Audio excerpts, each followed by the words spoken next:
the silver price tends to bottom when the rate cutting cycle is about halfway done. We saw that in the early 2000s.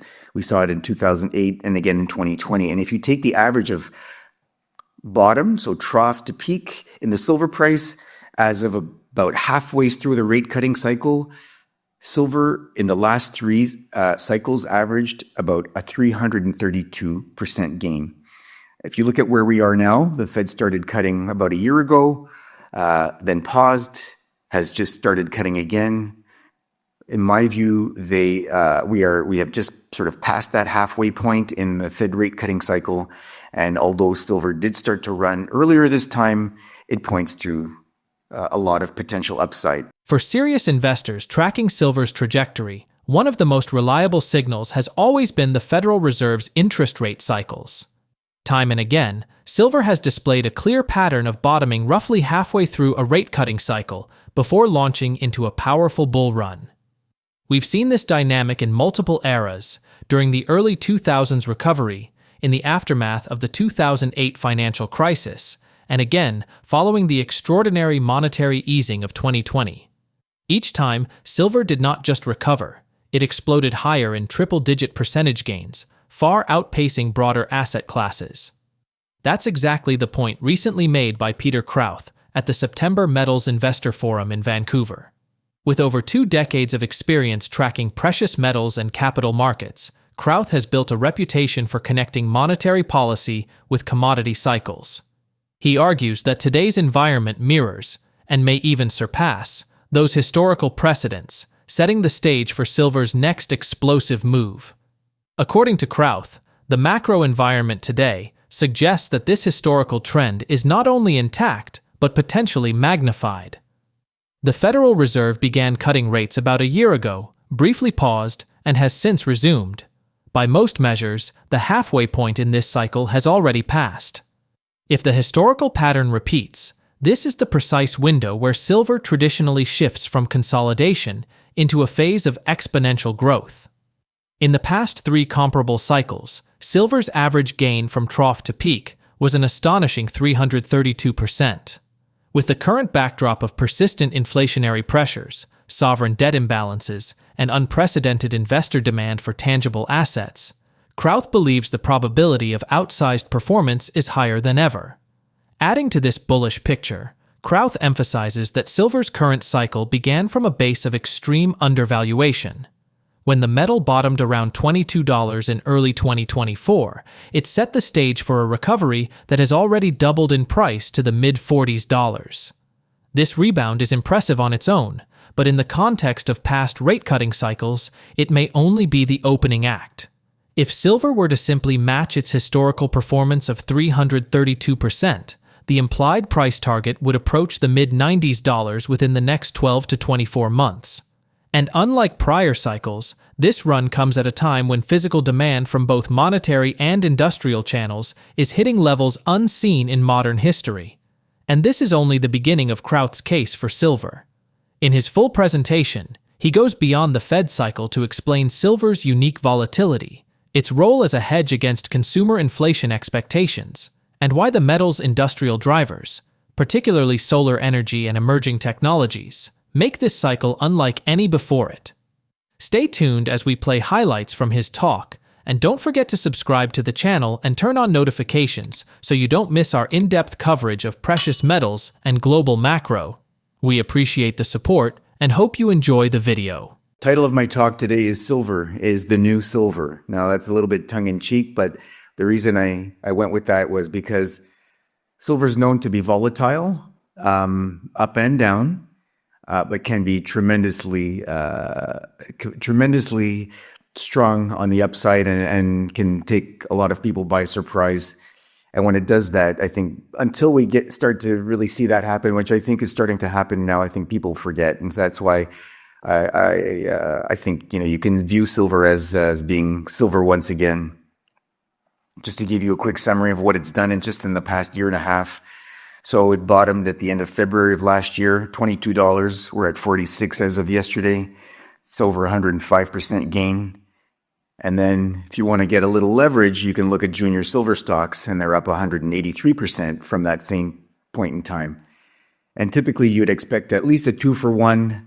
I think that's coming. I think we're going to see a lot more than 2-for-1 silver stocks versus silver. So it's looking like it's going to be a lot more fun. Just switching very quickly to a little bit of macro. What drives silver? Well, certainly silver is both industrial and monetary. So there's the monetary side of what drives silver, and inflation is certainly a big one of those drivers. And I like to use this data that comes from University of Michigan. They do surveys regularly, and they look at what consumers expect for inflation to be going forward. So we know inflation is at 3%, and consumers just a few months ago were expecting 6.5% a year out. Now they're still expecting 4.8%. That's very elevated. Nearly, we're getting close to double of what actual or reported inflation is. So if you have consumers with these kinds of high inflation level expectations, they're going to act accordingly. And I think that's one of the reasons we're starting to see silver move so much as well. I'm going to go off on what might sound like a little bit of a tangent here because it's not directly related, but bear with me. This is not something that you hear very much about in mainstream media right now, but you have obviously heard about cryptocurrency. There's this thing called stablecoins. There are several. And what their intention is to be a crypto that replaces everyday currency, like the US dollar, for example. And the advantages are that it's easily transferred. It's you can transact pretty easily with it. So this largest one is called Tether. And it's worth $100 billion. And most of Tether is backed by US Treasury bills. But what is very interesting is that the CEO of Tether has recently announced that they're starting to shift some of their assets towards what they call tangible assets. 5% of Tether's assets have gone into physical gold. They recently bought a large stake of Elemental Altus Royalties, a gold royalty company. After that, Elemental announced that it was merging with EMX Royalty, which many of you may know. They've been at these conferences before and have presented many times. So now they've merged into a new company. And with that transaction, Tether announced that they would end up being a 33% shareholder of the combined company, and they're going to invest $100 million into this newly merged company for them to go out and buy more royalties, gold royalties. So what's happening? Why is the largest cryptocurrency stablecoin that's meant to mirror the US dollar looking at going into tangible assets, and not even just physical? Maybe they feel they can't get enough physical, but into something like royalties, which is really quite impressive. Naturally, royalties are not as flat or stable as the dollar. I'm not going to go into that too much, but their purpose is to have a predictable price level, like the dollar, like a dollar per day, for example, a dollar each day, all the time for that coin. And yet they're going into things that have some volatility. And anyways, all of that to say that for me, what that means is that they see the writing on the wall. Our monetary system is going towards things that are tangible. Gold and silver have been money for 5,000 years. And they're giving you a clue to where they certainly see things headed. So let's go and start talking about silver right now. Why would you want to invest in silver? Well, I'm going to focus on what I think is the biggest demand driver on the industrial side, and I think that still remains solar, and there's some things happening there that are pretty interesting. So this shows you the International Energy Agency's World Economic Outlook and how pathetic their predictions have been for solar installations versus actual installations. And if you look through the 2010s, solar deployment beat their 5-year forward forecasts by 200%. That means that through the 2010s, solar installations going out 5 years were 3 times the size or the level of what they had predicted. So yes, of course, we've seen huge rollouts of solar. Is it possible it will slow down? I believe so. It's certainly possible, but from elevated levels. And slowing down doesn't mean it's not continuing. It just means the growth rate is slowing down, but you still have tremendous growth. And here's what may be changing that and keeping these sustained high levels in solar rollout. Data center power demand over the next 4 years is expected to grow at 21%. The AI, which is the big thing right now, of course, for many good reasons, is expected to see a 33% annual growth in electricity demand over the next 4 years. So data centers and AI are going to really be powering a lot of power growth over the next 4 years at least. Now, I've shown this slide before and I got some pushback. Some people said, you don't have baseload power and solar power, and I'm going to speak to that in a moment. But this chart shows how tech giants have favored solar over wind, nuclear, and some other options, versus wind 3-1 versus nuclear almost 5-1. And my argument was that although it was not considered baseload power, it's a lot cheaper. It's fast to permit. You can be totally independent. You can have your own solar farm right next to you where your data center is if you have the room for it, and you're up and running in. The chart on the right shows you solar is up in less than a year and a half. Nuclear is up and running and providing power in 15 years. So we know that the big tech companies, some of them have tapped into nuclear, but that was really unused nuclear capacity.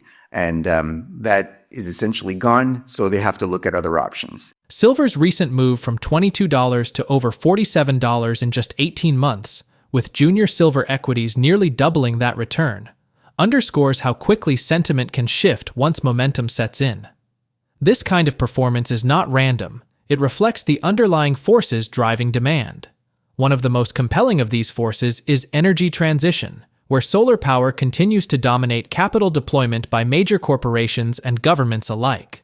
Compared to wind or nuclear, solar projects are cheaper, faster to deploy, and highly scalable. The result has been years of solar installations, consistently outpacing even the most optimistic forecasts. For silver, this matters because every solar panel requires silver's unmatched conductivity. And just as demand for solar has surged, new pressures are emerging from artificial intelligence and data centers, whose electricity consumption is projected to soar over the next 4 years. This confluence, rising electricity needs from AI paired with the preference of tech giants for solar energy, translates directly into structural silver demand.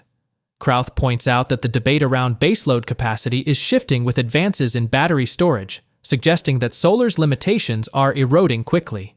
Against this backdrop, silver is not merely tracking monetary policy anymore. It is becoming the backbone of one of the fastest-growing industries of the 21st century. Why is solar going to remain an option for them? I think battery is the new story behind solar.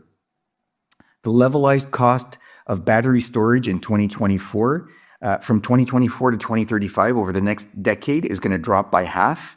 And already this year, it's expected that the battery installations are going to reach 60% of solar capacity installed in 2023. So battery is really catching up and keeping up with solar power installations. And that's what is going to change the game for solar, I believe, and convert it from being a variable source of power to a baseload power. And I think that will make it a lot more attractive yet to all sorts of applications, but certainly AI and data centers. Switching gears a little bit and looking at dependency on silver. Silver, after oil, is the commodity with the single most applications worldwide.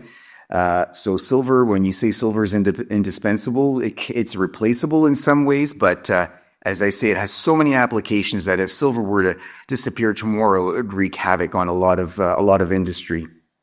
The U.S. imports 43% of all of the silver that it consumes or requires every year. Bigger picture, if you look at silver versus stocks, relatively. Silver peaked in, say, early 80s, bottomed versus the S&P in 2001, peaked in an obvious way in 2011. And if you look at where we are right now, it certainly looks like we're in a bottoming process once again, and that things are looking like they're ready to take off. Certainly the last year has started to make believers out of a few people. Central banks, now this is small, but it's indicative of what's starting to happen. The Saudi central bank just recently announced that it had bought $40 million of the SLV ETF, as well as combined with this Global X Silver ETF. So they're not just buying silver through an ETF, but they're buying silver miners through an ETF. A year ago, the Russian central bank said that it was going to start buying silver for its reserves in the 2025 to 2027 period. I've heard, different numbers about what that might be, but it could be as much as $500 million worth of silver. And so it begs the question, who's next and who may already be buying that it just doesn't want to say because they want to influence prices and they may be looking at it as a strategic move. So here we're going to look at the gold to silver ratio, which is quite helpful sometimes. A great chart by Incrementum. And so the green line in that chart shows you the average since 2000, which was about 69 or so. The average going back to 1970 was about 60, and the average going back to 1900 was about 52. So if you take $3,700 gold today and you use the average going back to 2000, that puts you already at $54 silver. So we're beyond that all-time high of silver, potentially pretty easily, just based on that ratio. And that would mean gold, remember, that means gold staying at 3,700. I don't expect that to happen either. So the more gold goes up, even if the ratio comes down, the harder it is for silver to keep up. So if the ratio does come down, that means silver is moving even more and even faster than gold is. This is a little bit of a busy chart, but again, bear with me. So this goes back to the late mid-80s or so. And what it tells you is that roughly when the gold-silver ratio peaks around 80, a couple of times, 3 times since then, it's gone above, markedly above 100 around 1980, 85, 88 or so. And then again, during COVID, I peaked at an all-time high of 125, and then at 120, about 110 or so again, just recently. So when you see that, it suggests that it's time for silver to start catching up. But the best way to kind of look at this is if it's above 80, when it starts to trend downwards, and especially when it crosses through 80 and keeps going down, then you really have sort of the firing pistol to buy silver versus gold, at least, and that it'll rise more quickly. So keep in mind the low in 2011 in this ratio was 30, and in 1980 it was 15. So if we go more conservatively and we take, again, today's, say, $3,700 gold and a 55-to-1 ratio, which I think is pretty reasonable if you look over the last, say, 30 years or so, somewhere around here, 55 or so, that puts you at $67 silver, a 52% gain from where silver is right now.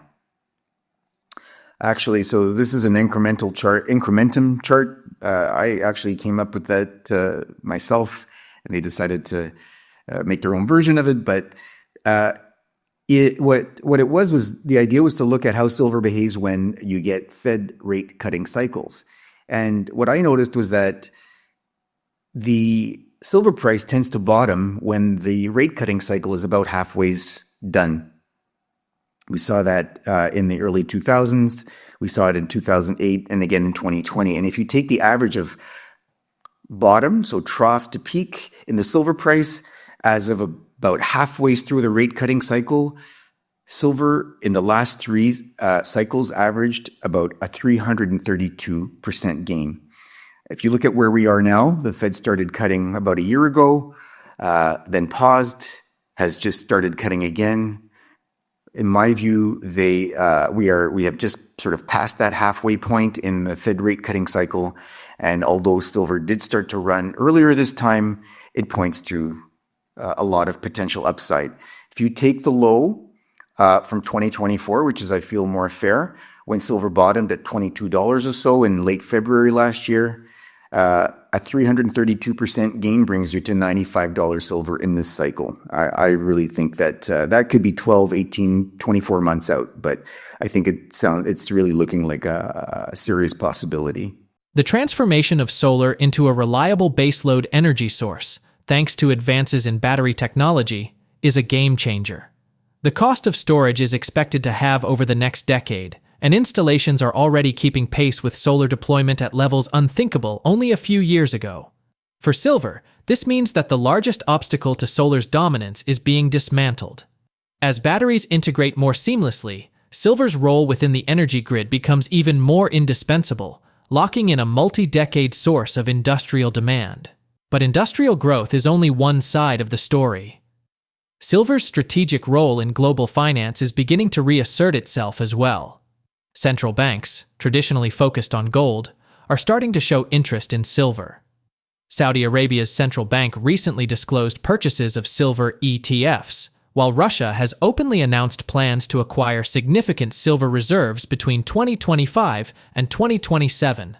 These moves, though small compared to gold holdings, are indicative of a broader recognition. Silver is no longer just an industrial input, but a strategic monetary asset. When nation-states begin diversifying into silver, the implications for supply and pricing are profound. The gold-to-silver ratio provides another lens into this bullish setup. Historically averaging around 55 to 60, the ratio has, in recent years, spiked to extremes above 100, only to mean revert in dramatic fashion. Today, with gold trading near $3,700, even a modest return to long-term ratio averages would imply silver in the $65 to $70 range.